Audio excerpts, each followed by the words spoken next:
Hola, buenas noches.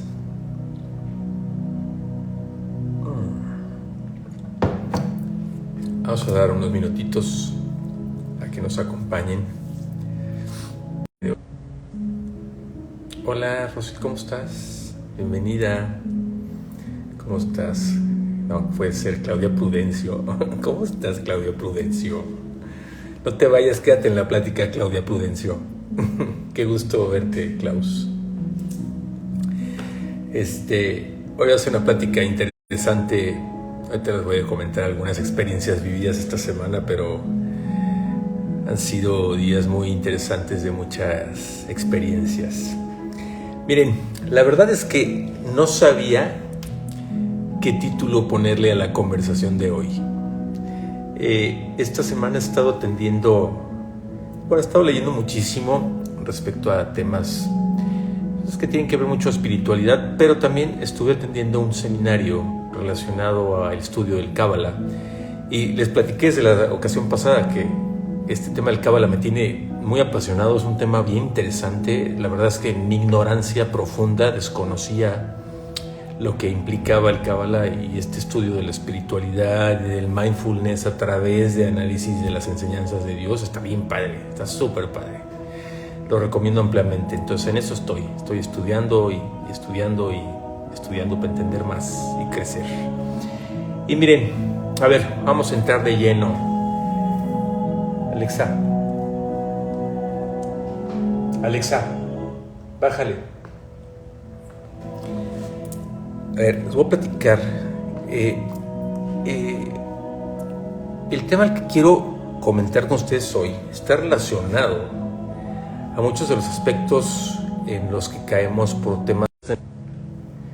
Creo que se está cayendo la... Hola, Ana Pau, ¿cómo estás? Se cae de repente la conexión. Rosy, ¿quieres que le baje más a Alexa? Alexa, bájale otro más. Alexa, bájale. Bueno, ya le bajamos, Rosy, gracias por decirme. Y fíjense que es relacionado a probablemente mucho la interacción de nuestras familias, nuestra pareja, nuestros hijos, y cómo a veces el ayudar a quienes queremos está relacionado a decirles un no, ¿no? Y recordaba en nuestros ejercicios que estuve viendo esta semana cómo a veces nosotros nos condicionamos a no aprender. Hola, Ani, ¿cómo estás? A no aprender a ubicar a nuestra familia, la pareja, amigos, a gente del trabajo a través de una confrontación proactiva, no peleando, no asumiendo cosas. Y la parte más importante que quiero tocar es el tema de no victimizarnos. Hay muchas facetas de la victimización y hay muchas facetas en las que todos caemos y que son trabajos que venimos a desarrollar en esta vida y están precisamente enfocados en cómo evitar esas formas de rehuir a las cosas, alegando teorías en las que decimos, ejemplo, no voy a enfrentar a mi pareja porque pues me va a decir que no, ya lo conozco, siempre me va a decir que no, ¿no? Hola, Justin, ¿cómo estás? Bienvenida. Esa es una forma perfectamente clara de un ejemplo de cómo rehuir a una confrontación proactiva, de cómo no resolver, de cómo no enfrentar a familia, amigos o a gente que queremos para poderles decir esto no estoy de acuerdo, esto sí estoy de acuerdo, pero ojo, a través de un trabajo proactivo con amor, siempre conectado en amor, porque una parte importantísima que quiero reforzar con ustedes, que hemos hablado muchísimas veces en estas conversaciones, es que cuando tú comunicas desde el ego, desde lo que yo necesito, yo quiero, yo soy, mi posición preponderante, lo que me duele, no ser el centro de atención del grupo, o sea, si tú no sales de eso, la comunicación no va a llegar a ningún lado. Y es importante comentarles eso porque la comunicación entre nosotros y la gente que queremos, cuando hablamos de esa comunicación y confrontación proactiva, implica decir las cosas con el corazón, implica decir los nos, implica decir las verdades, implica decir las verdades crudas y implica reconocer las cosas en las que nosotros también nos equivocamos para que pueda ser una conversación fluida que genere retroalimentación. A ver, ¿por qué voy por este lado? Fíjense que vi un video, no sé si algunos de ustedes conocen a Tenoch Huerta. Tenoch Huerta es un actor mexicano. La verdad es que el tipo a mí me inspiró brutal. Lo vi en una entrevista donde le preguntaban su experiencia en una película reciente donde él había estado. Y luego le preguntaron que sí, cuál podría ser el mensaje para la juventud y la gente en un mundo donde hoy las cosas están pues, complicadas y duras, y cómo es que él ha logrado sobresalir. Y no saben lo que el tipo dijo, para mí fue impactante. Él es un hombre moreno de rasgos indígenas y él dice, mira, yo no creo en esto de que si tú le echas ganas, a ti te va a ir bien. Eso no existe, eso no es cierto. O sea, hola Gaby, bienvenida. Yo no creo en este mundo de la meritocracia. Y dice el tipo, principalmente porque yo nací a pesar de que no vengo de una cuna o de una esfera de poder o de familias empoderadas o de familias de dinero, y yo he logrado sobresalir a través de empujar con muchísimo tesón y no cansarme jamás. No tengo permiso para cansarme, decía él, porque en una sociedad que niega al moreno, que niega al de rasgo indígena, que niega al tipo que no viene de una familia reconocida, que no viene de un apellido que es reconocido, es muy difícil que tú puedas sobresalir, y eso no es cierto. Entonces, yo recuerdo, dice él, yo recuerdo a mi mentor cuando me dijo un día, mira Tenoch, empezando por el nombre, tú jamás vas a ser alineado en un equipo de fútbol, nunca.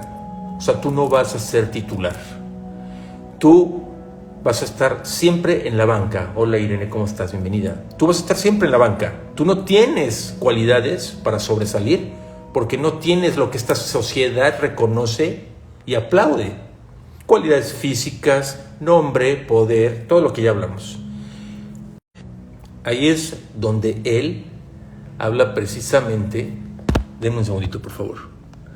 Ahí es donde él habla precisamente de lo que es sobresalir. Dice, los 5 minutos que te metan, pártete la cara para lograr que los 5 minutos metas un gol que desborde al estadio.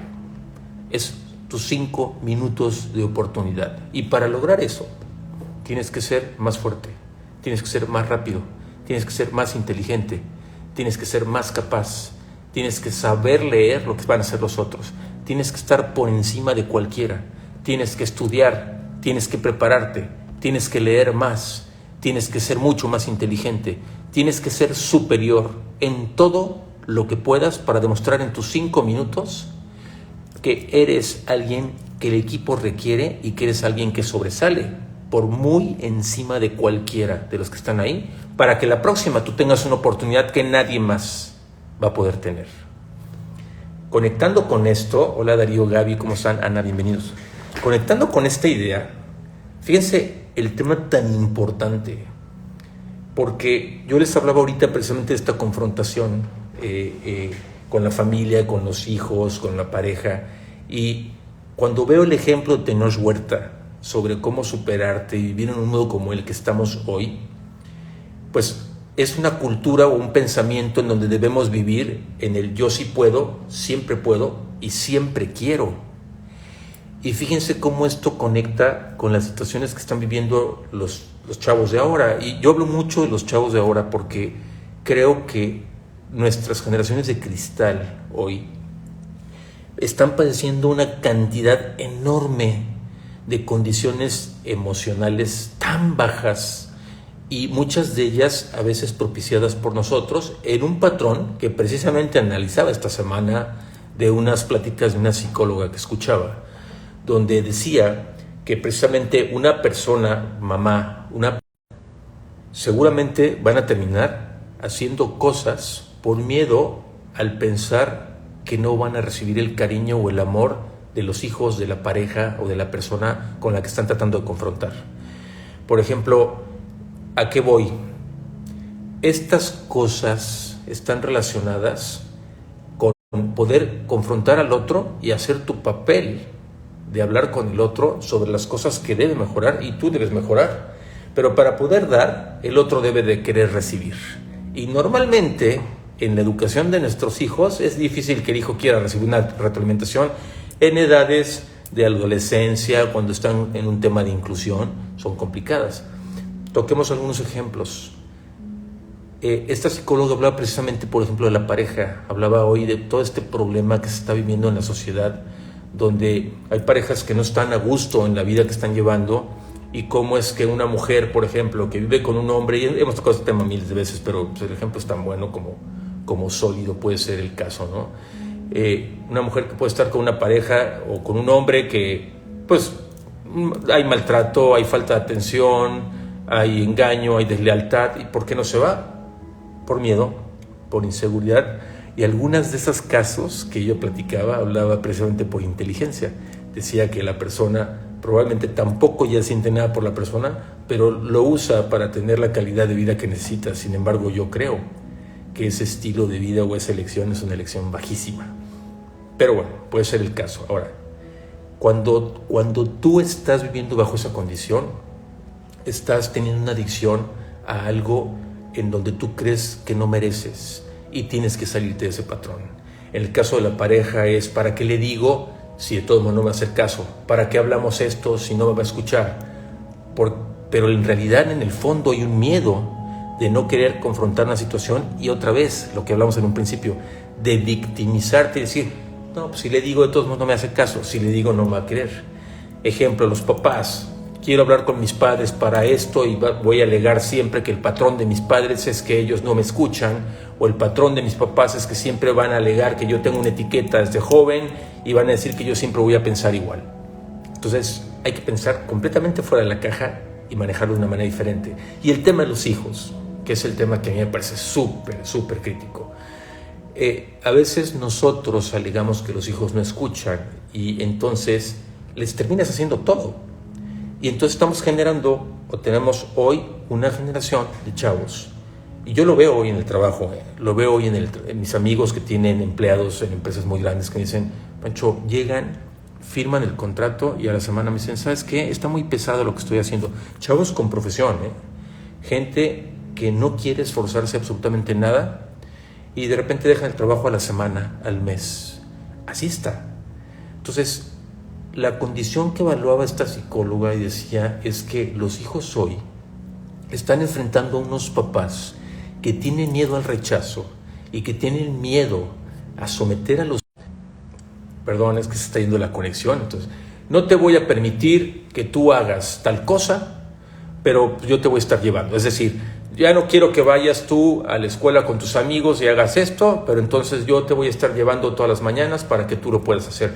O sea, si vamos a forzar la disciplina para garantizar que la persona entienda lo que significa esforzarse, para que pueda probarse a sí mismo que sí puede, que siempre puede y que siempre quiere, el ejemplo de Tenoch Huerta, es vital que logremos que nuestros hijos, que la juventud de ahora, que nuestras parejas, que nuestros papás, que nosotros mismos entendamos la importancia de lo que es una confrontación proactiva, a decirle no a la gente y a ser firmes en las cosas que van a darnos esa felicidad o van a formar a la persona en una estructura mucho más robusta de lo que tiene que ser su vida.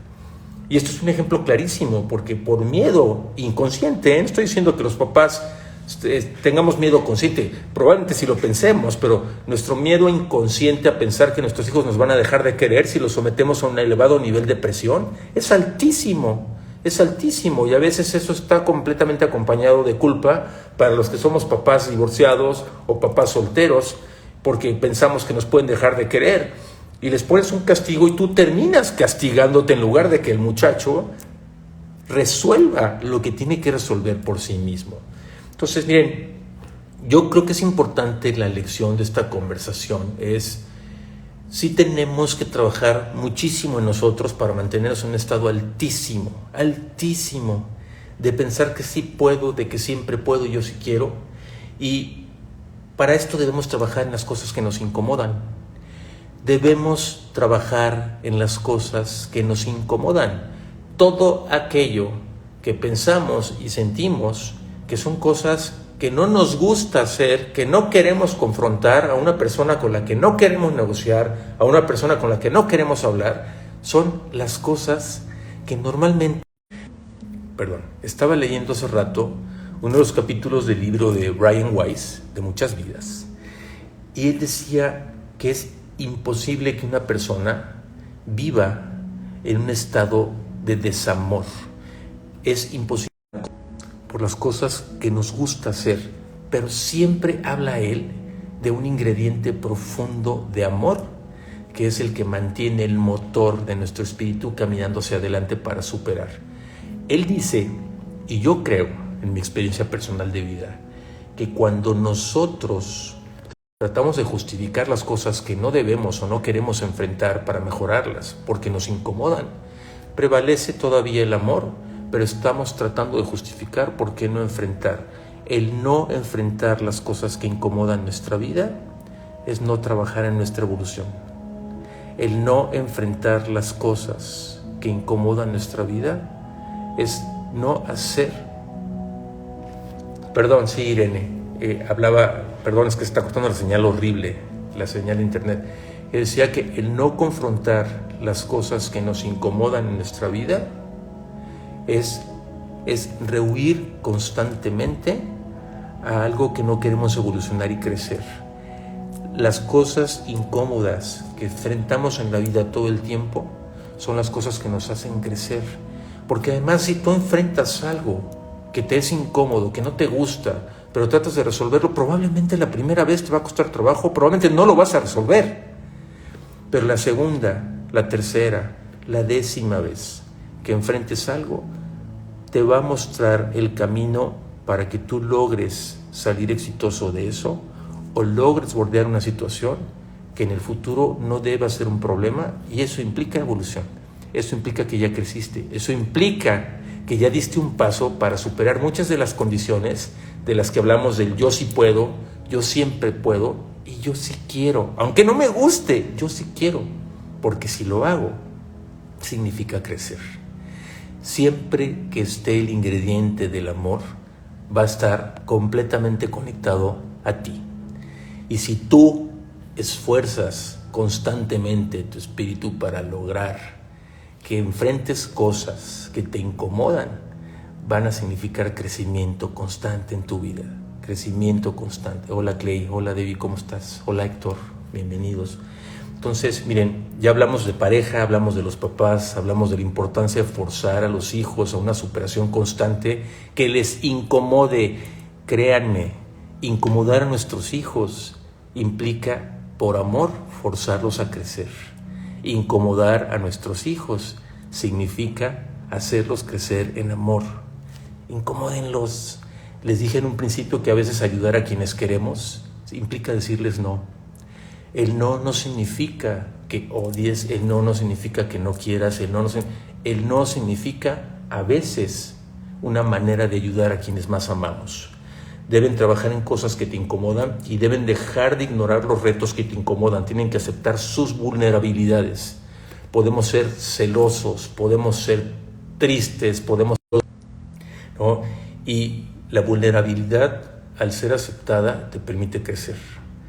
Y esto te permite crecer en todas las experiencias de relaciones, experiencias con gente que te gustó, que no te gustó, que quisiste, que no quisiste, pero siempre capitalizando los aprendizajes para poder crecer, aceptando en dónde cometiste esos errores, aceptando tus vulnerabilidades, creciendo y aprendiendo para que esto te lleve a un paso siguiente, ¿no? Miren, yo creo que el sistema de creencias es este tipo de cultura que se genera en las familias, y el sistema de creencias de ahora es un sistema de creencias donde el ego normalmente prevalece, y el ego es el que a veces nos dice aquí en la orejita como el diablito: tú tienes que ganar, no pierdas una discusión. Si te dicen que estás mintiendo, tú tienes que pelearte para decir que no. Yo les decía en un principio, la manera de lograr esto es en una confrontación proactiva con amor. Siempre con amor. Nunca Nunca en un pleito y en una confrontación donde en el balance de armonía y equilibrio de ustedes esté el ego de frente. Lo tienen que quitar. Y quitar el ego es otro de los ejercicios donde constantemente estamos enfrentando nuestra vulnerabilidad. Nos ponemos desnuditos como somos y enfrentamos las cosas entendiendo cuáles son nuestras debilidades para tratar de mejorar. Yo sí puedo, yo sí quiero y yo debo hacer esto para mejorar mi vida. Acuérdense, siempre el amor y el corazón de frente para poder decir las cosas y ayudarle al otro que crezca, aun cuando signifique que enfrente sus propios miedos, sus propias cosas. En una plática que tuvimos hace muchos meses, yo hablaba, conectando con esto, yo hablaba de las cosas que son de Dios, que son cosas que no podemos cambiar. Son los huracanes, son los terremotos, son las cosas como la muerte de una persona, son cosas que no vamos a cambiar, una enfermedad catastrófica, ¿no? Son las cosas tuyas, que son las que están en tu cancha y tienes que cambiar. Y son las cosas del otro, que tú no vas a cambiar jamás. Y las cosas del otro son cosas que el otro tiene que resolver. Las cosas tuyas son las que tú tienes que resolver y las cosas de Dios son las cosas que ni tú ni el otro van a resolver. Si ustedes enfocan su vida en este crecimiento de enfocarse en yo puedo, yo quiero y tengo que confrontar de manera proactiva, le van a decir a la persona que aman, a los hijos, a la pareja, esto es tuyo, lo tienes que resolver. Yo te puedo apoyar y te puedo acompañar, pero yo no puedo arreglarlo. O de igual manera, esto es mío, lo tengo que arreglar. Por más que quieras involucrarte en lo que yo tengo que hacer, yo tengo que resolverlo. Puede ser un acompáñame, puede ser un estate conmigo, pero yo lo voy a resolver. Entonces, siempre el amor de frente, siempre el amor delante, siempre el amor en la mano y siempre de frente con la confrontación proactiva para poder dar la verdad al otro con el corazón. Yo los dejo por esta ocasión. Les agradezco muchísimo que me hayan acompañado. Nos vemos la próxima semana y como siempre les mando todo mi corazón. Los amo y gracias por acompañarme en estos espacios de crecimiento para ustedes y para mí. Les mando un beso enorme. Muchas gracias.